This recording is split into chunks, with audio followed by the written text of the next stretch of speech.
კასკადიორის პროფესია კინოს განვითარებასთან ერთად იკრებდა ძალებს და ქართული კინოს არაერთ ცნობილ შედევრში ხვდებით მათ შესანიშნავ შესრულებას. Როგორ ანაცვლებენ ქართველი მსახიობები ჰოლივუდისა და აზიური კინოს ლეგენდებს სახიფათო ილეთების შესრულებისას, სწორედ ამაზე ვისაუბრებთ ჩვენს დღევანდელ კინორუბრიკაში და ნამდვილად საამაყოა, რომ დღევანდელ რუბრიკაში წარმოგიდგენთ ქართველ კასკადიორებს, მსახიობებს, რომლებიც საქართველოს ნამდვილი ელჩები არიან ლოს-ანჯელესსა თუ ჰონგ-კონგში.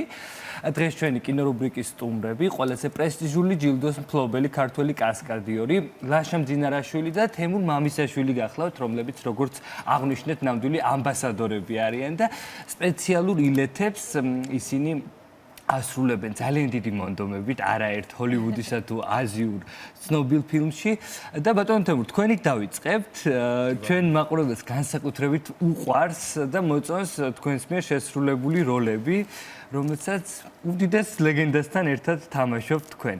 როგორ მოხდა თქვენი გაცნობა პირველ რიგში? პირველი შეხვედრა. მე ვიცი, რომ რაღაცა ტრამვის მომენტი იყო, როდესაც პირველად მოხვდით. პირველი ფილმი ჯეკი ჩანთან იყო Dragon Blade და მან ტრაუმა მიიღე. სერიოზული არაფერი, მაგრამ მომცეს ყინული, მუხლი დავიზიანე და მოხდა მედო და ვიჯექი და ამ დროს ჯეკი ჩანმა გამოიარა და უბრალოდ შეომხედა. Are you okay? მე კიდე წამოხდი, დამავიწყდა მუხლის ტკივილის ყველაფერი წამოხდი და I'm okay ჯეკი. აი იყო მარტო ერთხელ გამოელაპარაკე მაგ ფილმზე. მაგრამ მაგის მერე მეორე ფილმი, მესამე და მეოთხე ფილმზე უკვე გავხდი როგორც ოფიციალური ჯეკი ჩანის კასკადიორების წევრი, მერვე თაობა. ეს აი მაყურებელსაც აუხსნათ, რომ ჯეკი ჩანს ყავს სპეციალური გუნდი თავისი, სადაც მუდმივად გადამზადებაში არიან კასკადიორები და ყოველი ფილმისთვის ემზადებიან და აი ამ გუნდის წევრი ხართ თქვენ. ისე ყვებით, რომ აი ჯეკი ჩანმა გამოიარა, რომ აი ხა ბავშვობაში წარმოიდგენდით, მე ვიცი, რომ თქვენ ამ საქმისადმი, ამ პროფესიისადმი ინტერესი ბავშვობიდან გაქვთ. აი ხა წარმოიდგენდით, რომ ასე მოყვებოდით ამას, რომ ჯეკი ჩანმა გამოიარა და შემამჩნია. რა თქმა უნდა, არც დავიჯერებდი ვინმეს რო ეთქვა ჩემთვის. აი რომ მოგვიყვეთ, როგორ იყო ინტერესი. ის ფიგურა, რომელიც თქვენ პერიოდშიც, ჩვენ პერიოდშიც, არ ვიცი, ვინ უნდა გეთქვა ჯეკიზე უფრო დიდი რო ყოფილიყო. კი ბატონო, ლეგენდა. მის ფილმებზე ვართ აზრდილები მთელი საქართველოს. აი როგორ გაჩნდა ინტერესი? მე ვიცი, რომ თქვენ ამ ორთაბრძოლებს ბავშვობიდან ეუფლებოდით, მაგრამ ჯერ იყო ამერიკული გზა, ხო? დიახ. დავიწყე ვარჯიში ბავშვობიდან მანეში, გამოფენის წინ რომ არის, ძრეოსნობის სასახლე ვალერი გალდავასთან. და მე იმ დროს სიტუაცია საქართველოში არ იყო კარგი და არანაირი პერსპექტივა არ იყო მაგ სფეროში და გადავწყვიტე ჩასულიყავი ამერიკაში 97 წელს. და ამერიკაში გავაგზავნე ვარჯიშები და ნელა ძნელი იყო თავიდან რა თქმა უნდა ყველაფერი აინაც არ ვიცოდი და იქაც შევედი წასვლა ძალიან რთული იყო იმ პერიოდში ესეც უნდა ითქვას. დამკვიდრებაზე არაფერს არ არის. კი ბატონო და თუმცა ესე იგი მიზანი იმდენად დიდი გქონდათ რა ამისთვის ყველაფერი გააკეთეთ ხო ასე გამოდის. დიახ. ოცნებები მქონდა რომ კუნფუს ვარსკვლავი გამختارიყავი. და ეხლა იმ დროს არ ფიქრობდი რომ აი ჯეკი ჩანის იმაში უნდა მოვხდე ეგეთი მიზანი დასახული იმნა არ მქონდა, მაგრამ ჩემ საქმეს ვაკეთებდი და ნელა შევედი იქ ფილმის ინდუსტრიაში რაღაც თავიდან იყო საერთოდ ოდიშენებზე მიდიხარ. თუ ამაზე არ ქონდათ ასე ვთქვათ გათვლა გაკეთებული და ეს არ იყო თქვენი მიზანი, ეს შემთხვევით რანაირად აღმოჩნდით იქ სადაც გნახეთ საბოლოო ჯამში. კი ბატონო, თავიდან ამერიკაში რა თქმა უნდა მიდიხარ ოდიშენებზე, რაღაც ტელესერიალებზე, სტუდენტურ ფილმებზე და მოხდი ერთზე, მეორეზე და ასე შემდეგ და უნებრივი სანაცნობო წრეები. დიახ, მე ხალხს იცნობ, მაგრამ არ მაკმაყოფილებდა, იმიტომ რომ მე უფრო მინდოდა ჩემ კუმირებთან, მაგ დროისთვის ჩემი კუმირები რა თქმა უნდა ჯეკი ჩანი, დონი ენი, ჯეტ ლი და მე ისე მოხდა 2013-ში რომ დონი ენი თუ იცით იპ მენი რო არის ფილმი. ეგ იყო ჩამოსული და ქონდა ის შანსი რომ შეხვედრილიყავი და უბრალოდ 1 წუთი ქონდა მარტო გამოლაპარაკება. და იმ ღამეს მთელი ღამე არ მეძინა, ვფიქრობდი, აი Google-ში ვნახე საცხოვრობს დონი ენი ჰონგ-კონგში, ჯეკი ჩანი პეკინში, მე კიდე ნიუ-იორკში ვიყავი. და იმის მერე ალბათ 1 კვირის მერე ჩავედი ჰონგ-კონგში. ყველაფერი დავტოვე. წუთიანი შეხვედრა როგორ განსაზღვრა? მაგრამ ძალიან დიდი გავლენა მოახდინა ჩემს გადაწყვეტილებებზე და გადავედი ჰონგ-კონგში და იქაც ახლა არავის არ ვიცნობდი, არანაირი კონტაქტები მაგ სფეროში და ახლა ყველაფერი ადვილია დღესდღეობით ინტერნეტით, ხო, სოციალური ქსელებით გავიცნენ ნელა პროდიუსერები ხალხი და ოდიშენები იქაც ისე ნოლიდან დავიწყე, როგორც ამერიკაში მომიწია პრინციპში და მე მოხდი აი პირველ მე რო ვახსენებ ჯეკი ჩანის პირველი ფილმი, აი მაგ ფილმზე პირველად მოხდი და პირველად დავინახე და გავიცანი ჯეკი ჩანი და ჯეკი ჩანის ჯგუფი.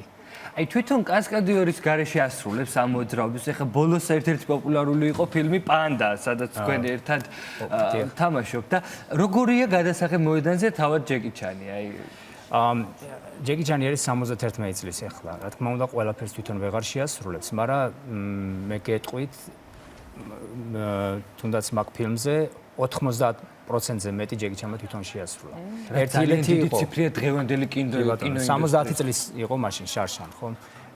უბრალოდ ერთი კასკადიორული ილეთი ჩავატარეთ ჯეკი ჩანის გარეშე, იმიტომ რომ არ გვინდოდა რომ ტრავმა მიეღო ან დაზიანებული იყო ის იყო შუშის კედელი გავანგრიეთ. დიახ. და მანდ გამოვიყენეთ დუბლიორი. ჯეკი ჩანი როგორია? ძალიან უბრალო ადამიანი, ძალიან თავმდაბალი. მით უმეტეს იმის ამხელა წონა აქვს და ლეგენდაა. მაგრამ ყველას გვექცევა ერთნაირად. გადაღების მოედანზე უბრალოდ ვერ ნახავთ, რომ ისე უბრალოდ იჯდეს და ისვენებდეს ან რაღაცა ყოველთვის რაღაცას აკეთებს, ეხმარება ყველა დეპარტამენტს, მარტო ექშენი არა, მიდის მაგალითად კოსტუმების დიზაინერს წაეხმარება იქ ვიღაცას, იქ რაღაცას ნაგავს წმინდავს რა. და ჩვენც ეგეთები ვართ, გვასწავლის მაგას და ჩვენც ეგეთები ვართ. რთულია რომ ჯეკი ჩანის ფონზე მე შენ რაღაც ისე არ გააკეთო როგორც ჩვენ ხო არ ვიჯდებით ეს და ჯეკი დარბის და იქ რაღაცებს მუშაობს და აკეთებს რაღაცებს. ლაშა, შენი ყველაზე პრესტიჟული ჯილდო, რომელიც პირველი კასკადიორი გახდი ქართველი, რომელმაც ჰოლივუდში ამ დიდ წარმატებას მიაღწია. აი, ესეთი გამოთქმა არსებობს, რაც ჰოლივუდს უკავშირდება, რომ თუ შენ რამეს გააკეთებ აქ ჰოლივუდში, შენ შეგიძლია ეს გააკეთო ყველგან. აი, ეს როგორ ჩანდა, ამაზე უნდა გკითხოთ რეკლამის შემდეგ და იქიდან დანახული ქართული კინოინდუსტრიის მომავალზეც მინდა რომ გკითხოთ. შეგვიძლია რომ შევისვენოთ ცოტა ხანი და რამდენიმე წუთში დავბრუნდებით არ ამბები გველოდება. თემურ მამისაშვილი და ლაშა მძინარაშვილი არიან ჩვენი სტუმრები, ქართველი მსახიობები, კასკადიორები ჰოლივუდსა და აზიურ კინოში. ლაშა, შენ გეკითხებოდით ბოლოს აი სწორედ წარმატების მიღწევის სირთულეებზე ჰოლივუდში და იმ ცნობილი ფრაზა მოვიხმეთ ჩვენ რომ თუ შენ შეგიძლია რაღაც გააკეთო აქ ამ ადგილას ამ ქალაქში შენ შეგიძლია ეს გააკეთო ყველგან, იმიტომ რომ იქ წარმატების მიღწევა ყველაზე რთულია. როგორია შენი წარმატების ფორმულა ამაზე რომ მოგვიყვე და ის სირთულეები? ჩემი წარმატების ფორმულა ძალიან ისეთია, რა ქვია, განსხვავებულია, რა თქმა უნდა, სხვა ისტორიებთან შედარებით, იმიტომ რომ მე არ ვიყავი კასკადიორი და ვიყავი მოცეკვავე და სრულიად შემთხვევით მოხდი კასკადიორების ჯგუფში. უბრალოდ ერთი პროექტი იყო დათო ხუბუასთან ერთად რაღაცას მოცეკვავე ჭირდებოდა, ვიმუშავე, მთელი ღამე გადავიღეთ რაღაცა, როგორც ხდება ხოლმე ქართულად ბიუჯეტის გარეშე რაღაცები ვიმუშავეთ და 10 წელი გავიდა და მირეკავს ისევ დათო და გამარჯობა დათოა ხუბუა და აღარ მახსოვდა რომ ვინ იყო რა და მეთქი ვინ დათო ხარ და ესე შენ იმუშავე ჩემთან რაღაც გადაღებაზე და მახსოვს რომ შენ ყველაფერი ჩადეო და შენი გაღებული შრომაა რა და ამის გამო ძალიან ვაფასებ მაგას და გიყურებ რომ ძალიან ვითარდებიო და მინდა რომ ეხა ესეთ პროექტია Kingsman-ში ჭირდებათ ქართველი მოცეკვავე და მინდა რომ შენ გაგიშვათ მაგ ფილმზეო და ნუ რაღაცა იყო შოკი ჩემთვის, იმიტომ რომ Kingsman-ი რაღაცა წინა ორი სერიაც ნახე მქონდა რომ საკულტო საოცარი ფილმია და ხა მესამეში მე და გავაგზავნეთ ყველაფერი და ესე მოხდი უცებ ლონდონში და იყო შერჩევა კასტინგიც იყო ერთგვარი პერიოდი მომწეს რომ სცენები დამედგა მე როგორ დავინახავდი, ნუ ამას მე კიდე 3 თვე მოყვა მის გასწორებას და თემა მიცის როგორ ხდება რაღაც ყოველდღიურად მიდის ამის შეცვლა და გავაკეთეთ ქართული ცეკვების და საბრძოლო ილეთების მიქსი და შერწყმა და ასეთი რაღაც გამოვიდა. მოგიტანა, ჩვენ გვაქვს ამის კადრებიც, შენი დაჯილდოების, რომელიც ყველამ ერთად ნახეთ და ძალიან შთამბეჭდავი იყო. აი ეს შეგრძნებებიც. ნუ ეგ ხა უკვე იყო რაღაცნაირად ჩემთვის კოსმოსი, იმიტომ რომ Paramount Picture Studio იყო ყველასათვის ალბათ ისეთი საოცნებო და შენ ახლა იქ შედიხარ როგორც ნომინანტი. ეგ უკვე ჩემთვის გამარჯვება იყო, თუმცა მე მგონი ყველა ელოდა რომ გავიმარჯვებდი ჩემს გარდა, იმიტომ რომ მე უკვე რახან იქ მოვხდი უკვე დამთავრდა მეთქი, ანუ ეს არის, მაგრამ რომ გამოაცხადეს Kingsman და რაღაცა ასე შოკი მქონდა და ორი დღე ვკაკალებდი რაღაცნაირად შინაგანად რა ისეთი ემოციური. მე მართლა ვერ გავაანალიზე რა მოხდა. სანამ ეს რამოდენიმე დღე არ გავიდა, მე დავფიქრდი რომ აი სად ვიყავი, რა გავაკეთე, ვინ იყვნენ გამარჯვებულები მანამდე, შენც ახლა გამარჯვებული ხარ იქ რაღაცა კიანუ რივზი ნახე რომ იმასაც მოგებული აქვს ჰარისონ ფორდი, სილვესტერ სტალონე და შენც ხარ მაგსიაში. რა საოცარი. აი კიდევ ერთხელ ეს არის დასტური იმისა, რომ საქმე რომელსაც მთელი გულით აკეთებდა მაქსიმუმს ჩადებს, სწორედ აი ასე გიფასდება წარმატების ფორმულა. ზუსტად. როგორი შანსი გვაქვს რომ ჯეკი ჩანზე ვსაუბრობთ, როგორია ის რეალურ ცხოვრებაში და მუშაობაში და ახლა ჩვენ შეგვიძლია ლაშას ვკითხოთ რალფ ფაინსთან მისი თანამშრომლობის უცნობი ამბები. ნუ რალფ ფაინსთან მუშაობა ეგაც გასაოცარი იყო, იმიტომ რომ მე არ ვიცოდი რომ რალფ ფაინსი იყო კასტში და რო შევედი და პავილიონში რო შევედი, სადაც სავარჯიშო ცენტრი იყო. რალფ ფაინსი იჭდა და ესე იგი მე ვითომ ვერ დავინახე რა ეგეთი რაღაცა, მეთქი რაღაც მომელანდა. საკუთარ თვალებს რომ არ ვიჯერე. დავჯექი გამოსვლა დავიწყე, ისაც იქ იჯდა და უკვე ნუ გამოცვლილი იყო ის რა და სხვათა შორის მომერიდა მისვლა და თვითონ მოვიდა და მითხრა რომ შენ ხარ ის ბიჭიო საქართველოსთან და მეთქი კი და გავიცანე. ესე იგი სამი თვე ისე ვიმუშავეთ, ერთი ფოტო არ მქონდა გადაღებული მასთან ერთად რაღაცნაირად მე უხერხულებოდა და გადაღებების პროცესში მოვიდა და მითხრა რომ შენ ჩემთან ფოტოსატუ არ იყო. მეთქი მერიდება მეთქი და შეიძლება მე გადავიღო შენთან ფოტო და მეთქი კი შეიძლება და მეც ერთი ფოტო მაქვს, როცა ის მან გადაიღო და მე მეც მაგ გადაღებული. ძალიან უშუალო ურთიერთობა გქონდა მაგ ადამიანისგან, ძალიან ბევრი რამე ავიღე, როგორ უნდა იყო პროფესიონალი. იგივე გვაქვს ჩვენ ერთმანეთს მოყოლილი ეს ისტორიები, მაგრამ კიდე გამეორდები, რომ აი გადასაღებ მოედანზეც მაქსიმალურად ცდილობდა რომ ყოფილიყო შენი და მისი დონე თანაბარი და ეს რაღაცა კედელი აღმართული რომელიც გაქვს ხო რომ ეს დიდია და რაღაცა ანგრევს, იმიტომ რომ შენ უნდა იყო პროდუქტიული და გადასაღებ მოედანზე რომ შედიხარ ის არ უნდა იყოს რომ ვაიმე ვინ მიდგას წინ და რაღაცა ეს ყველაფერი ეს არის პროფესიონალი. და თვითონ ცდილობს იმას რომ რაღაცა ძალიან ესე მოგიდგეს მეგობრულად, ხან წყალს მოგიტანს, ხან რაღაცა სავარჯიშოდ რომ მივიდეთ ხან ყავას მიკეთებ და შაქარი რამდენი გინდა ლაშა და რაღაცა და ბუნებრივად უკავშირიც მე შესაბამისად არის რომ უფრო მეტად წარმოაჩინა შენი მაქსიმუმი. მეგობრული იმას ახლა ზემოდან არ გიყურებს და ეხა ბევრჯერ მიგზნია საქართველოში ეგეთი რაღაც, მაგრამ ნუ მეც ეს ავიღე რომ მეც ესე უნდა მოვიქცე და მაგის მერე უფრო სხვანაირად უყურებ ამ ყველაფერს რა.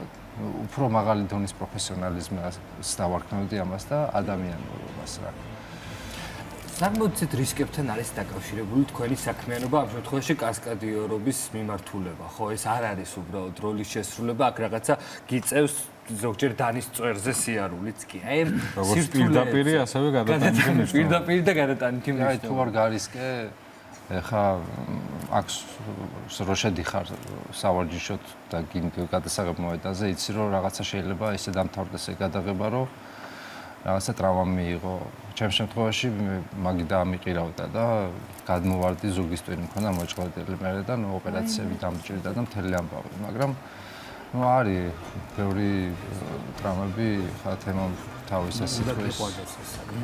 ესე იგი მზად ხარ თავი ესეთი რაღაცა მოგიყვარო, ასე ალმატურები იყო ესე გამოწეული და რაღაცა რომ თოკებზე დაგმული ვიყავი და ნუ არ იყო ესეთი ძნელი ილეთი, აი აქედან უნდა ავეფრინე და დავესვი ამ იმაზე.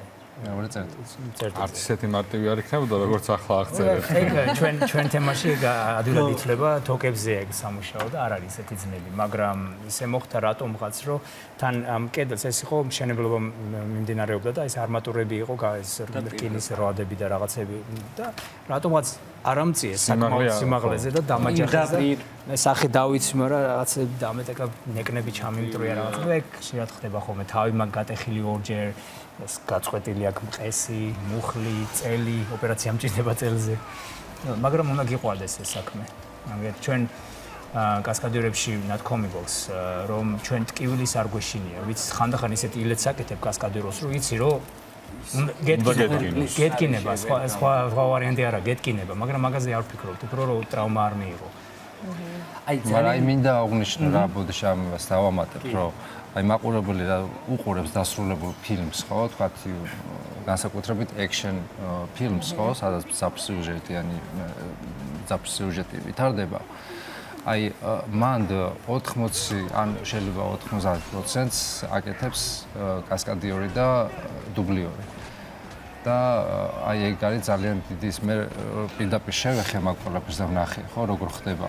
იმიტომ რომ დუბლიორი რო ვიყავი, თქვა იგივე ჭიქის აღებაც და თქვა ხანჯლის აღებაც და რაღაცა ყველაფერი შენ გიწევს. შავი საქმე და ყველაზე მძიმე საქმის გაკეთება უწევს კასკადიორს და ეგ ყველაფერი მერე ნუ სხვანაირად იფუთება.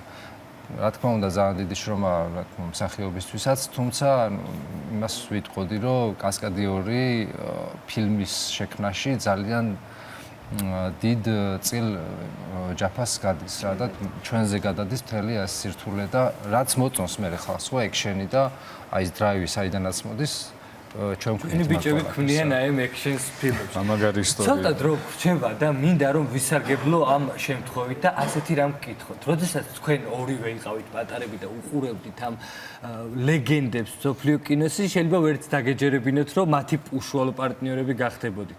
დღეს ახალგაზრდა თაობას, რომელსაც ინტერესი აქვს თუნდაც აი ამ სწორედ ექშენ ფილმების მიმართ, აი ამ ადამიანების მიმართ, თქვენ ხართ მაგალითები. თუ რამე არსებობს, რომ როგორ მიაღწიო ამ ყველაფერს. აი, რას ურჩევდით? ეხლა რომ გვიყურებს ტელევიზორთან მოზარდი ბავშვი, რომელსაც უნდა რომ აი ესეთი გზა გაიაროს და ამ დიდ ლეგენდებთან ერთად ფილმებში მიიღოს მონაწილეობა. აი, რა თვისებებზე გაამახვილონ ყურადღება? ორივესგან მინდა ეს რჩევები რომ მოვისმინოთ. კი ბატონო. ოცნებებს რომ დაისახავ, უნდა მისდიო ბოლომდე, არ უნდა დანებდე და შენ უნდა განვითარდე, სკილები უნდა განავითარო. უნდა შეისწავლო თუ ამ ინდუსტრიაში კიდე შეხვიდე, უნდა შეისწავლო და გადაღების მოედანზე რომ მოხვდები, მარტო იმაზე არ იფიქრო, აი შენ სამუშაოზე, უნდა შეისწავლო სხვების სამუშაოც. და ყველა ასპექტი ფილმის უნდა შეისწავლო. მე მაგალითად ბოლდი იღბალსაც არ უნდა მივენდოთ საკუთარ თავზე მუშაობა და ბიზნესკენ სვლა ყველაფერი. ხო, შენ არ უნდა დაანებო თავს შენს განვითარებას და გაგიმართლეს. მე მგონი ეგრეა. Hard work pays off. კი ბატონო, მე დავეთანხმები თემას და კიდე დავამატებდი ერთ რამეს, რომ საკუთარი გამოცდილებიდან ვიტყვი, რომ მე ჩემ თავში ჩავდა ინვესტიცია, რამოდენიმე ჯერ რომ ყველანაირი ანაზღაურების გარეშე ვიმუშაო, იმიტომ რომ მჭირდებოდა იქ მოხვედრა, იქ ყოფნა და იმის სწავლა თუ როგორ იქნებოდა ასე თუ ის ფილმი და თქვათ იქ გადაღების მომენტი შეიძლება პატარა ყოფილიყო, მაგრამ მაინტერესებდა. ანუ მაგ ყველაფერმა მე სხვა შედეგი მოიტანა, სხვა კონტაქტები გაიცვალა და ეს ძალიან მნიშვნელოვანია, რომ იქ მოხდე, სადაც საჭიროა და მე გაამართლო უკვე შენი შრომით და ის თითქოს რაღაცნაირად ბევრი რაღაცის გადადება და რისკი გიწევს რა, მაგრამ არასოდეს არ უნდა დანებდე და ბოლომდე როგორც ყინულჭრელი უნდა გაიტანო და აუცილებლად გაამართლებს ეგ პრინციპი და ჩემ შემთხვევაში ყოველ შემთხვევაში გაამართლებს. და ეს დავამატებდი თუ შეიძლება რომ კიდევ ამ ორ ადამიანს რაც გამოარჩევს ეს არის საოცარი თანმდაბლობა და ადამიანობა, რაც იგრძნობა თქვენ შემთხვევაში და ეს მე მგონი არის დიდი მოტივატორები ხართ დიდი წარმატების ფორმულა. გაიარო ეს ყველაფერი. გუშინდელი შეხვედრა თეატრალურ უნივერსიტეტში ეს იყო თქვენი გაცნობის შეხვედრაც სტუდენტების ფართო აუდიტორიის ამ სფეროს წარმომადგენლების მიმართ და სამომავლო გეგმებზე ვიცი რომ ბევრი რაღაცის გამხელის უფლება არ გაქვთ, მაგრამ აი სად შეიძლება დაგინახოთ თქვენი გეგმები თუ უკავშირდება ამ სფეროში საქართველოს თუ ისევ დაუბრუნდებით თავარ ლოკაციებს. მოკლედ რისი თქმა შეგიძლიათ ყველაფერი გითხარით. ნუ მე მithქვია უკვე ინტერვიუში რომ ვაპირებ ჩემი ბაზის გახსნას კოლაბორაციას ლაშასთან და ბიჭებთან, კასკადიორებთან. მინდა რომ წამოვწიო ჩვენი action cinema საქართველოში. ჩვენ ძალიან დიდი ტალანტები ყავს აქ ყველა სფეროში, ხელოვნებაში საერთოდ და ნუ არის სხვადასხვა განხრით მინდა ვიმუშაო, მაგალითად ბიჭების გაყვანას ჩინეთში, ევროპაში, სადაც მე მიცვლება იქ მუშაობა, ასევე ჩინური ფილმების ჩამოყვანა, co-production და ათასი სხვა განხრით. ძალიან წარმატებებს საინტერესო. გისურვებთ, რა თქმა უნდა. მადლობა. უღრმესი მადლობა თქვენ. დიდი მადლობა. მოგზაურობისთვის, თქვენი გამოცდილების გაზიარებისთვის, ჩვენი მაყურებლის მისამართით და უდიდეს წარმატებებს გისურვებთ და მოგგვეცეთ პირობა, რომ მომავალშიც აუცილებლად ჩვენთან გააჟღერდება თქვენი წარმატების ამბები. კი ბატონო, სიახლეებით აუცილებლად. ღირსეული ამბასადორები ყავს, ესე იგი ჰოლივუდში მათი სახით. ძალიან დიდი მადლობა.